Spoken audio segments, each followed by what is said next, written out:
আজকে আমরা ডব্লিউবিটি এর সেট 5 মানে বীরভূম ডিস্ট্রিক্টের যে কোশ্চেন রয়েছে সেই কোশ্চেনগুলো একটু সলভ করব। ইতিমধ্যে আমরা এর আগের লেকচারে আমরা কলকাতা ডিস্ট্রিক্ট, তার সঙ্গে সঙ্গে আমরা কোচবিহার ডিস্ট্রিক্ট, তার সঙ্গে সঙ্গে আমরা নদিয়া ডিস্ট্রিক্ট, মানে এর আগে চারখানা ডিস্ট্রিক্টের আমরা কোশ্চেন সম্পর্কে আলোচনা করেছিলাম। আজকে আমাদের যে ডিস্ট্রিক্টে স্টার্ট করছি সেটা হচ্ছে তোমার বীরভূম ডিস্ট্রিক্ট কোশ্চেন। সেখানে কি কি বিষয় রয়েছে একটু আমরা দেখব। তো চলো কথা না বাড়িয়ে আমরা স্টার্ট করছি। প্রথমে যে কোশ্চেনটা রয়েছে তিনটি বিন্দু তড়িৎ আধান প্লাস কিউকে এ বাহু বিশিষ্ট একটি সমবাহু ত্রিভুজের শীর্ষ বিন্দুতে রাখলে ওই সংস্থাটির মোট তড়িৎ শক্তি কত হবে? এ অত্যন্ত সহজ কোশ্চেন যদি তোমার সূত্র জানা থাকে। দেখো, আমরা জানি তড়িৎ শক্তির সমীকরণ U is equals to 1/4πε0 Q1 Q2 by R. তাহলে একটা ত্রিভুজের প্রতিটি বাহুর দৈর্ঘ্য এ করে বা এল করে, যাই হোক না কেন। তাহলে ধরে নাও এই বাহুতে আধান রয়েছে Q1, এই পয়েন্টে আধান রয়েছে Q2, এই পয়েন্টে আধান রয়েছে Q3। তাহলে এই পুরো ত্রিভুজটির ক্ষেত্রে মোট স্থিতি শক্তি রাশিমালা হবে ইউ ইজ ইকুয়ালস টু 1/4πε0। একটা তোমার হচ্ছে কি Q1 Q2 বাই আর, একটা তোমার Q2 Q3 বাই আর, আর একটা Q3 Q1 বাই আর। যেহেতু Q1 Q2 Q3 সমান, তাহলে আমরা বলতেই পারি 1/4πε0 3Q² বাই আর। তাহলে আশা করি তোমরা বিষয়টা বুঝতে পারছো যে মোট স্থিতিশক্তি রাশিমালা কী হবে। এখানে 3Q² বাই এল। অবশ্যই এখানে একটু মিস্টেক রয়েছে, বাহুর দৈর্ঘ্য বলেছে এ আর হচ্ছে গিয়ে এখানে দেওয়া আছে এল। হয় বাহুর দৈর্ঘ্য এখানে এল হবে, নালে এখানে এগুলো এ হবে, এলগুলো। সো এখানকার কোশ্চেন অনুসারে অ্যান্সার কত হবে? অ্যান্সার হবে A is the correct answer 1/4πε0 3Q² by L. আশা করি বুঝতে পেরেছ। একটি অসম চৌম্বক ক্ষেত্রে একটি তড়িৎবাহী আয়তকার কুণ্ডলী রাখলে ওই কুণ্ডলীর উপর মোট বল আগে শূন্য হতো। মোট বল শূন্য, টর্ক তো থাকবেই না, মানে টর্ক তো থাকবেই, মানে শূন্য হবেই না, কিন্তু বলটা শূন্য হতো যদি এই অসম চৌম্বক ক্ষেত্র না থেকে সুষম থাকতো। মানে ব্যাপারটা হচ্ছে গিয়ে, আমি তোমাকে খুব সিম্পলভাবে বলে দিচ্ছি। ধরে নাও এখানে একটা সুষম চৌম্বক ক্ষেত্র আছে, ঠিক আছে? এই সুষম চৌম্বক ক্ষেত্রেও যার মান কত আমরা বললাম বি। এখানে আমরা একটা আয়তকার কুণ্ডলী রাখলাম, সাপোজ এরকম একটা আয়তকার কুণ্ডলী রাখলাম, ঠিক আছে? এই আয়তকার কুণ্ডলীর ক্ষেত্রফল যদি আমরা এ বলি এবং এই কুণ্ডলীর মধ্য দিয়ে যদি প্রবাহ আই যায়, আর তাহলে যদি পাক সংখ্যা কুণ্ডলীর পাক সংখ্যা এন হয়, তাহলে আমরা জানি যে কুণ্ডলীতে ক্রিয়াশীল টর্কের মান কত হয়, যে এন ইন্টু আই সমান হচ্ছে কি এ ক্রস বি বা বি ক্রস এ। এক কথায় আমরা বলতে পারি বিনা BINA যদি এ এবং বি এর মধ্যবর্তী কোণ 90 ডিগ্রি হয়, তাহলে সেক্ষেত্রে আমরা এটাকে সাইন 90 ডিগ্রি মানে 1 বিনা বলতে পারি। মানে টর্ক তো ক্রিয়াশীল হবে, কিন্তু প্রশ্ন স্যার এই টর্কটা ক্রিয়াশীল হবে কখন? মানে এই টর্কটাই হবে কখন? যখন সুষম চৌম্বক ক্ষেত্রে রাখা হবে, মানে এই বি এর মানটা হবে ইউনিফর্ম। তখন টর্ক মানে আমরা খুব ভালো করে জানি যে কোনো একটি বল এবং ক্রিয়ালেখার লম্ব দূরত্ব যদি আমরা এক্স বলি। তো এখানে সুষম চৌম্বক ক্ষেত্রে হলে কি মোট বলের মান শূন্য হবে, কারণ একটা বল যদি আমরা এদিকে বলি আর একটা বল এদিকে হবে, এই দুটি বলের মোট মান শূন্য। কিন্তু যদি যেহেতু এটা অসম চৌম্বক ক্ষেত্র বলেছে, তাহলে বলটাও শূন্য হবে না এবং টর্ক তো থাকবেই, সুষম হোক আর অসম হোক টর্ক তো থাকবেই। তাহলে সেক্ষেত্রে এখানে প্রশ্নের আনসার হওয়া উচিত কোনটা? বল ও টর্ক শূন্য নয়। মোট মানে ওই কুণ্ডলীর উপর মোট বল ও টর্ক শূন্য নয়। আশা করি তোমরা বুঝতে পেরে গেছো।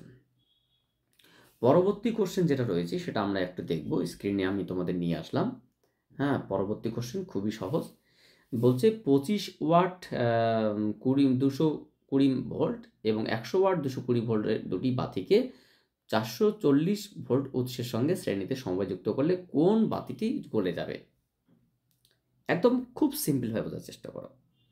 প্রথমত আমরা এই 25 ওয়াট 220 ভোল্ট থেকে আমরা আর বের করতে পারবো, কারণ এটা পি দেওয়া আছে, ভি দেওয়া আছে। আমরা জানি মানে তোমার হচ্ছে P equals to V square by R, সেখান বা R equals to V square by P, এখান থেকে আমরা R1 বের করবো, এটা থেকে আমরা R2 বের করবো।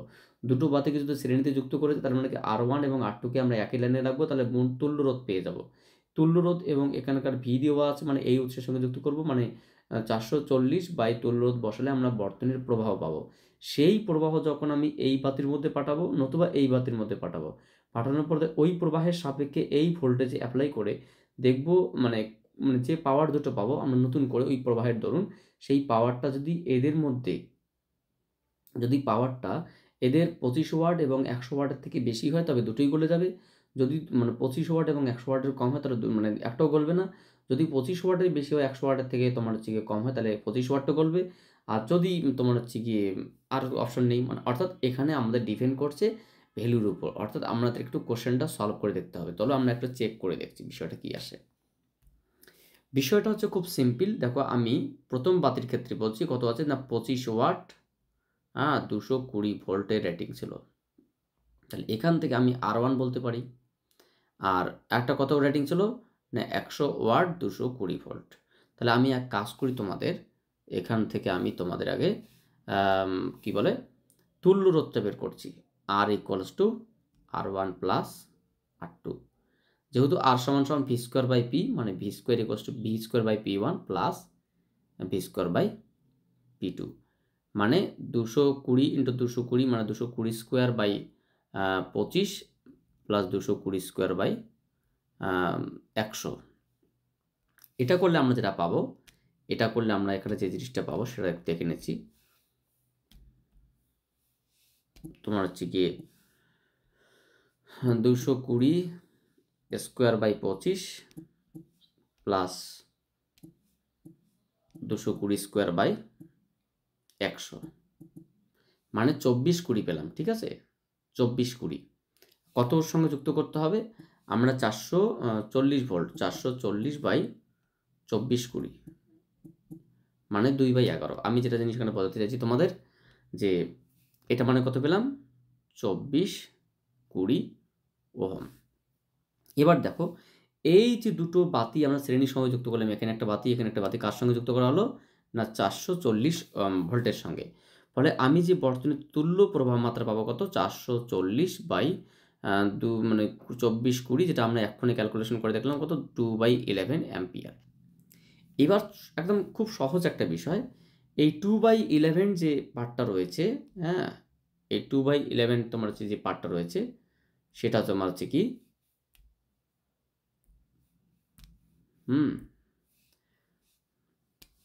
এই 2/11 অ্যাম্পিয়ারটা আমি কি প্রথম রেটিং মানে 25 ওয়াট এবং 220 ভোল্ট এর সঙ্গে যদি আমরা এই বাতির মধ্যে যদি পাঠাই তাহলে তোমার যে নতুন ওয়াট কত হবে P ইকুয়ালস টু VI। তাহলে ভি কত 220 ইন্টু 2/11, তার মানে যেটা দাঁড়ালো তোমার হচ্ছে গিয়ে 11 মানে তোমার 220 40 ওয়াট। আর আশা করি P2টা কত হবে নতুন করে VI 220 ইন্টু 2/11 করলে, মানে আমাদের যেটা দেখলাম এই কারেন্টটা যদি আমি 220 ভোল্টের মানে ব্যাটারির সঙ্গে পাঠিয়ে দেই তাহলে সেক্ষেত্রে পাওয়ারটা কত আসলো 40 ওয়াট। তাহলে এবার আমাদের প্রশ্ন হচ্ছে কি 40 ওয়াট যদি হয় তার মানে কি আসলো, তার মানে এখানে যে জিনিসটা আসলো সেটা তোমার হচ্ছে গিয়ে 25-এর থেকে বেশি 100 থেকে কম, অর্থাৎ প্রথম বাতিটি 25 ওয়াট 220 ভোল্টের বাতিটি গলে যাবে, অর্থাৎ option number B is the correct answer. কোন বাতিটি গলে যাবে ফিলামেন্টটি 25 ওয়াটের বাতিটি। একদম পরিষ্কার করে শুনে নাও, আমি তোমাদের বলে দিচ্ছি এরকম টাইপসের কোশ্চেনে করতে যেটা করতে হবে, প্রথমত এ রোধ বের করতে হবে, এ রোধ বের করতে হবে যেভাবে যুক্ত করতে বলছে শ্রেণীতে, তাহলে তুল্য রোধ বের করতে হবে, তুল্য রোধকে আমরা এই ভোল্টেজের সঙ্গে যুক্ত করলাম, করে আমরা বর্তনীর কারেন্ট বের করলাম। সেই কারেন্টটা আমি যখন এর মধ্যে পাঠাবো এ তো সহ্য করতে পারবে না, কারণ এই বাতির একটা নিজস্ব কারেন্ট আছে বা এই বাতির একটা নিজস্ব কারেন্ট আছে। তুমি এখান থেকে তুমি কারেন্ট বের করতে পারো পি দিয়ে, মানে পি কষ্ট ভিআই, এখান থেকে তুমি দেখবে এই এখানকার I1 এখানকার I2টা, মানে I1 এর মানটা আমরা যে কারেন্টটা পেলাম তার থেকে কিন্তু ছোট হবে। তার মানে কি তাহলে এ কম কারেন্ট সহ্য করে, বেশি কারেন্ট যদি পাঠানো তো এ গলে যাবে কিন্তু এ গলবে না, তার কারণ এখানে আরও বেশি কারেন্ট পাঠালেও কিছু হবে না। তো সেক্ষেত্রে আমরা বলতে পারি যে ফিলামেন্ট বিটি গলে যাবে। ঠিক আছে, ফিলামেন্ট বিটি গলে যাবে। আচ্ছা পরবর্তী কোশ্চেন কি আছে, পরবর্তী কোশ্চেন আমরা বলতে পারি প্রদত্ত বর্তনীর এ ও বি বিন্দুর তুল্য ধারকত্ব কত? প্রদত্ত বর্তনী এ ও বি বিন্দুর তুল্য ধারকত্ব কত? তাহলে এখানে কিছু 2 মাইক্রোফ্যারাড 2 মাইক্রোফ্যারাড এবং 2 2 করে 2 এবং এখানে আছে 3। আচ্ছা 2 না কি আছে এখানে 2 2 আচ্ছা 3। তাহলে এরকম একটা সিস্টেম রয়েছে তোমার 4। আচ্ছা এটাও তোমার হচ্ছে মিস্টেক দেওয়া আছে তোমাদের, এটা কিন্তু তোমার কোনো একটা ইয়ারের কোশ্চেন, এটা কিন্তু 2 হবে, ঠিক আছে। তো সেক্ষেত্রে এখানে অ্যান্সার কিন্তু 5 মাইক্রোফ্যারাড হবে। আমি তোমাদের চেক করে দেখাচ্ছি কীভাবে। এখানে যেটা সার্কিট দেওয়া রয়েছে, এখানে একটা 2 মাইক্রোফ্যারাডের ধারক আছে, তার সঙ্গে এখানে একটা 2 মাইক্রোফ্যারাডের ধারক আছে এবং তার সঙ্গে এখানে 2 মাইক্রোফ্যারাড এবং এখানে একটা 2 মাইক্রোফ্যারাডকে কী করা হলো, এদেরকে গ্রাউন্ড করা হলো, মানে ভূপিষ্ট করা হলো। তা গ্রাউন্ড করা হলো মানে কি, এদের ভোল্টেজ সমান 0। তাহলে এটাকে আমরা সার্কিটটাকে কী করতে পারি, সার্কিটটাকে আমরা নতুন করে করতে পারি। সেটা এখানে একটা ধারক, এখানে একটা ধারক, তার সঙ্গে এখানে একটা ধারক এবং এর সঙ্গে এখানে একটা ধারক আছে। তাহলে বলতে পারি এরা দুজন কিসে আছে বলতো, সমান্তরালে আছে, তার সঙ্গে এরা দুজন শ্রেণীতে আছে। তাহলে সমান্তরাল আমরা জানি যোগ হয়ে যায়, আর শ্রেণীতে কী হয়, মানে তাহলে তুল্য ধারক করতে দেখো এটা সমান্তরাল, কিন্তু এই দুটো শ্রেণী পরে কি এই তিনটে কিন্তু এখানে যে মানটা হবে সেই মানটা কিন্তু এদের সঙ্গে সমান্তরাল। অর্থাৎ বর্তনীর তুল্য ধারক করতে যদি আমরা বলি সি ইকুইভ্যালেন্ট, সেটা কত, প্রথমে সমান্তরালের কারণে যোগ হবে 2 আর 2 যোগ হয়ে গেল, পরে এখানে কত 2 × 2 বাই 2 + 2। আচ্ছা 2 + 2 তাহলে কত আসলে এখানে, তার মানে তোমাদের 4 + 1 মানে 5 ওহম, এই 5 microfarad. Option number A is the correct answer, 5 microfarad. তাহলে সেক্ষেত্রে আমরা কি বলতে পারি, সেক্ষেত্রে তোমার অ্যান্সার হবে তোমার যে অ্যান্সার হবে কোনটা, এ ইজ দ্য কারেক্ট অ্যান্সার। তারপরে কি আছে, তারপরে কোশ্চেন আছে একটি এলসিআর বর্তনী একটি পরিবর্তনশীল কম্পাঙ্ক 230 ভোল্ট উৎসের সঙ্গে যুক্ত আছে, যেখানে এল এর মান 5 হেনরি, সি এর মান দেওয়া আছে তোমার হচ্ছে 80 মাইক্রোফ্যারাড, আর আর এর মান দেওয়া আছে 40 ওহম। আচ্ছা অনুনাদ সৃষ্টি করে, সেক্ষেত্রে বর্তনীর অনুনাদিক যে কম্পাঙ্কের জন্য অনুনাদিক কম্পাঙ্ক সেই কম্পাঙ্ক চেয়েছে। খুব সিম্পল বিষয়, এখানে আমাদের আমরা জানি ওমেগা সমান সমান 1/√LC, অনুনাদিক কম্পাঙ্ক ওমেগা সমান সমান √, তাহলে এখানে LC মানে L মান হচ্ছে 5 এবং C মান হচ্ছে 80 মাইক্রোফ্যারাড। তাহলে আমাদের এখানে যে কাজটা করতে হবে, আমরা জানি অনুনাদিক কম্পাঙ্ক ওমেগা সমান সমান, এটা কোথা থেকে আসে না, এটা আছে XL সমান সমান XC বা ওমেগা L সমান সমান 1/ωc বা ওমেগা সমান সমান √1/LC। সো এখানে √1/L এর মান নিশ্চয়ই দেখলাম 5 হেনরি, আর সি এর মান কত 80 মাইক্রোফ্যারাড, মানে 10⁻⁻6। তাহলে কি দাঁড়ালো, এখানে আমরা বলতে পারি মানটা যদি বসিয়ে দিই তাহলে কত আসবে, এখানে মান বসালে আমরা যেটা পাবো √5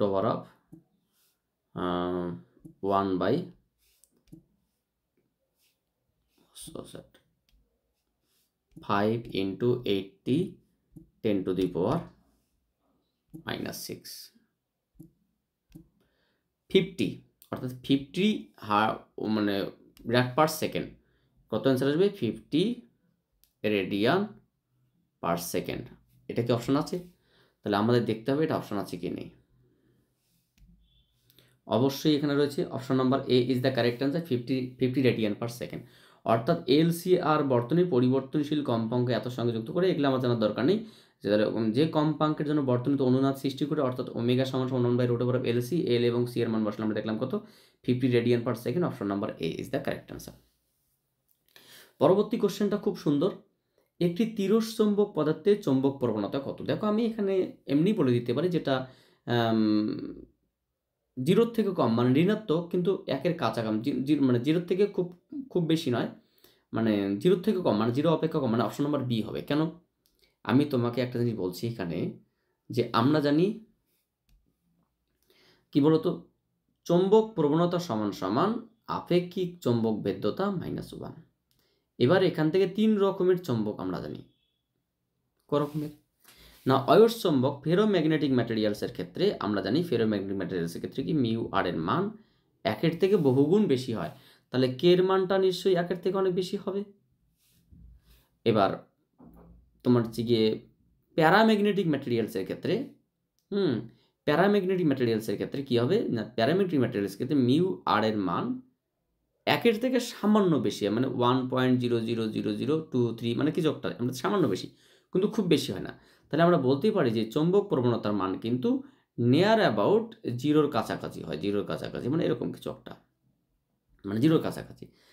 1-এর সমান না, মানে 0-র কাছাকাছি কিন্তু ধনাত্মক। একটা কথা আমাদের 0-র কাছাকাছি কিন্তু ধনাত্মক। এটা 1-এর থেকে অনেক বেশি ধনাত্মক তো বটেই। কিন্তু যদি আমরা ডায়াম্যাগনেটিক ম্যাটেরিয়াল থেকে ডায়াম্যাগনেটিক, তাহলে সেক্ষেত্রে কিন্তু তোমার হচ্ছে গিয়ে মিউ আর এর মান 1-এর থেকে সামান্য কম, মানে 0.9999 কিছু একটা হবে, কিন্তু 1-এর থেকে বেশি নয়।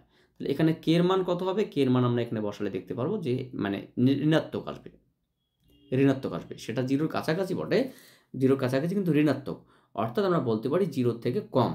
তাহলে আমরা কি বলতে পারি যে চৌম্বক প্রবণতার মান কার ক্ষেত্রে? তির্যক পদার্থের ক্ষেত্রে 0-র থেকে কম, অর্থাৎ option number B is the correct answer. তারপরে কোশ্চেন কি আছে না, কোশ্চেন রয়েছে 10⁻⁸ মিটার থেকে 10⁻11 মিটার তরঙ্গদৈর্ঘ্য বিশিষ্ট পাল্লাটি রশ্মি বিশিষ্ট কোনটা?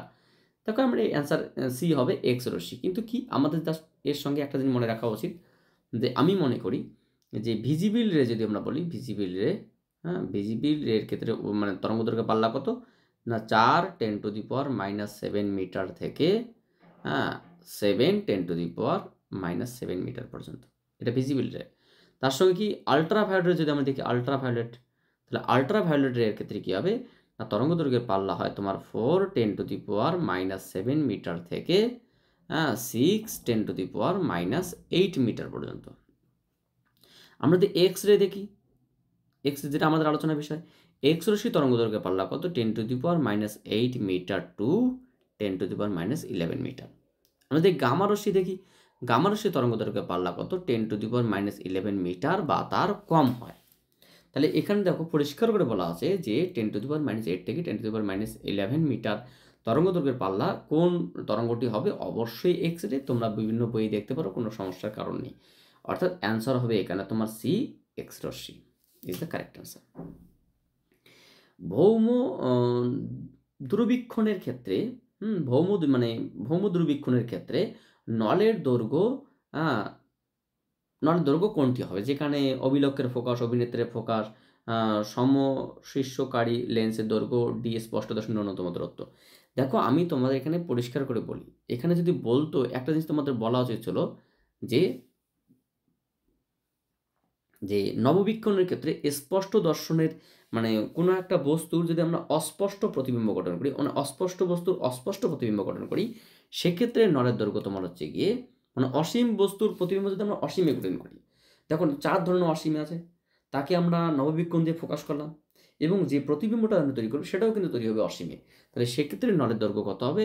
FO প্লাস FE, মানে তোমার হচ্ছে গিয়ে অবজেক্টিভ লেন্সের ফোকাস এবং আই লেন্সের ফোকাসের টোটালটাই হচ্ছে গিয়ে নলের দৈর্ঘ্য। কিন্তু দুঃখের বিষয় যদি স্পষ্ট দর্শনের ক্ষেত্রে বলা আছে, কেন এখানে একটা জায়গায় উল্লেখ করা আছে যে স্পষ্ট দর্শনের ন্যূনতম দূরত্ব, সেক্ষেত্রে নলের দৈর্ঘ্য তোমার হচ্ছে কি FO তো থাকবেই, তার সঙ্গে এখানে যে ডিস্টেন্সটা হবে সেটা কত হবে?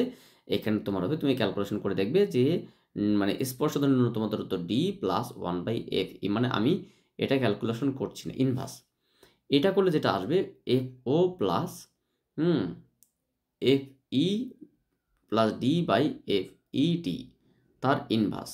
এটাকে উল্টে দিলে কি হবে? আশা করি তোমরা বুঝতে পারছো, FO plus FE into D by FE plus D।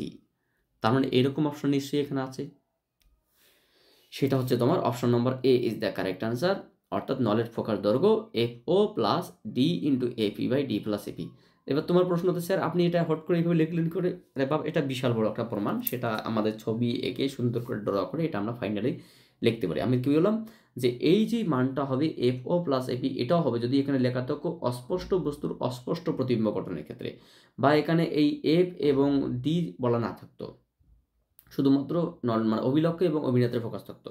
কিন্তু এখানে স্পষ্ট দর্শন বলা আছে, এখানে যদিও বলা নেই যে অস্পষ্ট বস্তুর স্পষ্ট প্রতিবিম্ব গঠনের ক্ষেত্রে, এটা কি স্পষ্ট প্রতিবিম্ব গঠনের ক্ষেত্রে তোমার হচ্ছে নলের দৈর্ঘ্য এটা হবে।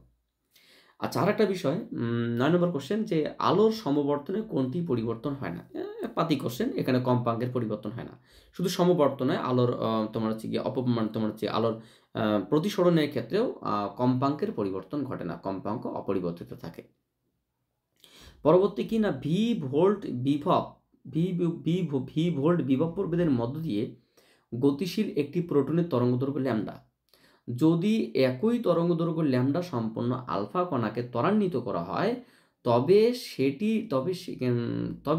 বা সেক্ষেত্রে বিভব কত হওয়া উচিত সেটা নির্ণয় করুন। খুব সুন্দর কোশ্চেন। তরঙ্গদৈর্ঘ্য কি বলছে যে একটা প্রোটনের তরঙ্গদৈর্ঘ্য ল্যাম্বডা এবং আলফা কণার তরঙ্গদৈর্ঘ্য যদি ল্যাম্বডাই হয় তবে ভি আলফা কণার প্রোটনের বিভব বি, তাহলে আলফা কণার বিভব কত হবে? চলো আমরা একটু চেক করে দেখি কি আসে। এখানে যেটা বলেছে যে প্রোটনের তরঙ্গদৈর্ঘ্য এবং আলফা কণার তরঙ্গদৈর্ঘ্য সমান, এটা অ্যাকর্ডিং টু কোশ্চেনে বলা আছে, ঠিক আছে। আমরা খুব ভালো করে জানি তরঙ্গদৈর্ঘ্য সমান সমান root over of 2m proton q proton into v সমান সমান h by root over of 2m alpha q alpha into v prime. দেখো আমরা যদি সিম্পলভাবে ক্যালকুলেশন করি তাহলে এখান থেকে আমরা লিখতে পারি যে জাস্ট বর্গটর্গ করে m proton q proton v is equals to m alpha q alpha into v prime. অবশ্যই ভি প্রাইমটা চেয়েছে, ভি প্রাইমটা সাথে কী হবে m proton by m alpha q proton by q alpha into v. তাহলে এটা নিশ্চয়ই তোমার 1/4, এটা নিশ্চয়ই তোমার হাফ, এটা নিশ্চয়ই কত ভি। কেন স্যার? কারণ এক একটা আলফা কণার ভর প্রোটনের 4 গুণ, এক একটা আলফা কণার আধান প্রোটনের দ্বিগুণ, তার মানে কত ভি বাই 8। অর্থাৎ তখন আলফা কণার ক্ষেত্রে তোমার হচ্ছে গিয়ে বিভব হওয়া উচিত কত ভি বাই 8। এটা অপশন তোমাদের কত আছে কি এখানে? এখানে তোমাদের হ্যাঁ ভি বাই 8, অর্থাৎ option number b is the correct answer. পরবর্তী কোশ্চেন কি আছে যে 50 হার্টজ কম্পাঙ্কের এসি বর্তনীর আরএমএস প্রবাহ 5 অ্যাম্পিয়ার। 50 হার্টজ কম্পাঙ্কের এসি বর্তনীর আরএমএস প্রবাহ কত? 5 অ্যাম্পিয়ার। দেখো আমাদের এখানে বুঝতে হবে প্রথমে কি কি দেওয়া আছে না কম্পাঙ্ক দেওয়া আছে, কম্পাঙ্ক দেওয়া আছে। কম্পাঙ্ক কত দেওয়া আছে না কম্পাঙ্ক দেওয়া আছে তোমার n সমান সমান 50 হার্টজ। আচ্ছা, এসি কম্পাঙ্কের আরএমএস মান আইআরএমএস দেওয়া আছে কত? আইআরএমএস দেওয়া আছে 5 অ্যাম্পিয়ার। শূন্য প্রবাহ, আচ্ছা সময় কত দেওয়া আছে? সময় তোমার 1/300 সেকেন্ড। এত 0 সেকেন্ড থেকে 1/300 সেকেন্ড পর্যন্ত সময় পড়ে কি প্রবাহ মাত্রা, মানে আই চেয়েছে।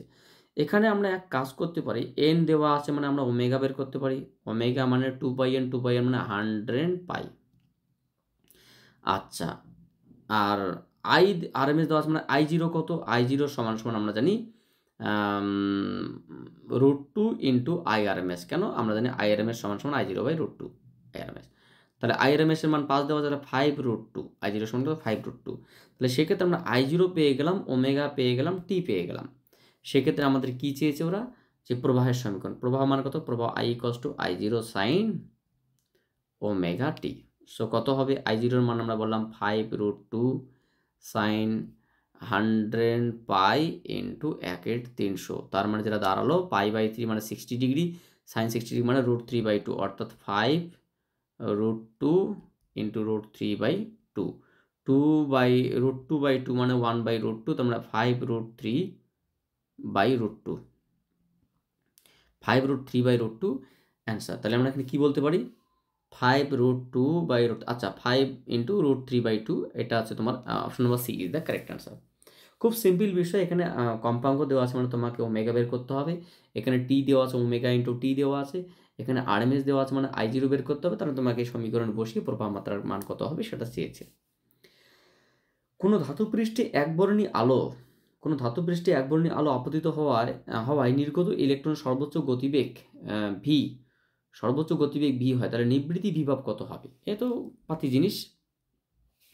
আমরা জানি কোনো ধাতব পৃষ্ঠে আপতিত ইলেকট্রনের জন্য যে সর্বোচ্চ গতিশক্তি যদি ইলেকট্রনে ভি হয় তাহলে হাফ অফ mv স্কোয়ার, এবং সেটা কার সমান হয় না EV0, যদি আমরা VS বলি স্টপিং পটেনশিয়াল। তাহলে ওরা কি যে নিবৃত্তি বিভবের মান কত হবে এটা চেয়েছে। তাহলে নিবৃত্তি বিভব তাহলে কত হবে, V S equals to M V square by two two E এম ভি স্কোয়ার বাই টু ই।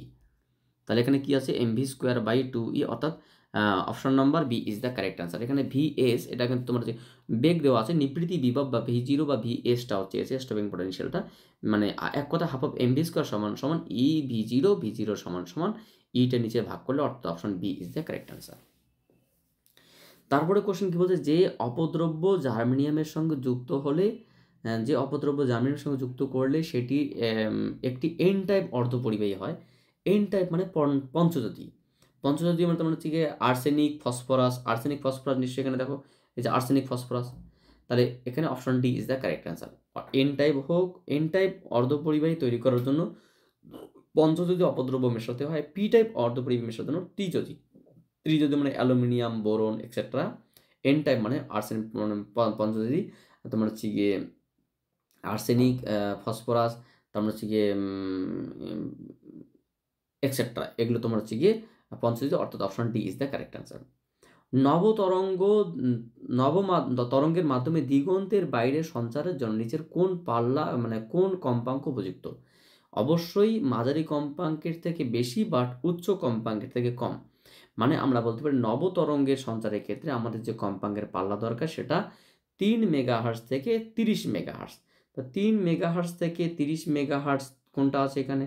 তাহলে দেখো option number c is the correct answer. কারণ এটা 3 থেকে 30 মেগাহার্টজের মধ্যে পড়ছে, এটা গিগাহার্টজ, কিলোহার্টজ, গিগাহার্টজ, বাট এখানে যে অপশনটা আছে সেটা 3 থেকে 30 মেগাহার্টজের মধ্যে পড়ছে, অর্থাৎ নবতরঙ্গ মানে বিস্তারের ক্ষেত্রে আমাদের 10 মেগাহার্টজ অ্যান্সার হবে। তো মাথায় রাখবে নবতরঙ্গ সঞ্চারের ক্ষেত্রে যে কম্পাঙ্কের পাল্লা সেটা কত, 3 মেগাহার্টজ থেকে 30 মেগাহার্টজ।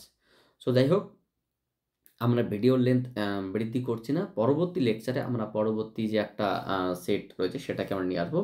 পরবর্তী সেট নিশ্চয়ই তোমরা দেখতে পাচ্ছ ইস্ট মিদনাপুর ডিস্ট্রিক্ট কোশ্চেন, সেটা আমরা নিয়ে আসবো। So thank you for watching my video and wait for my next class.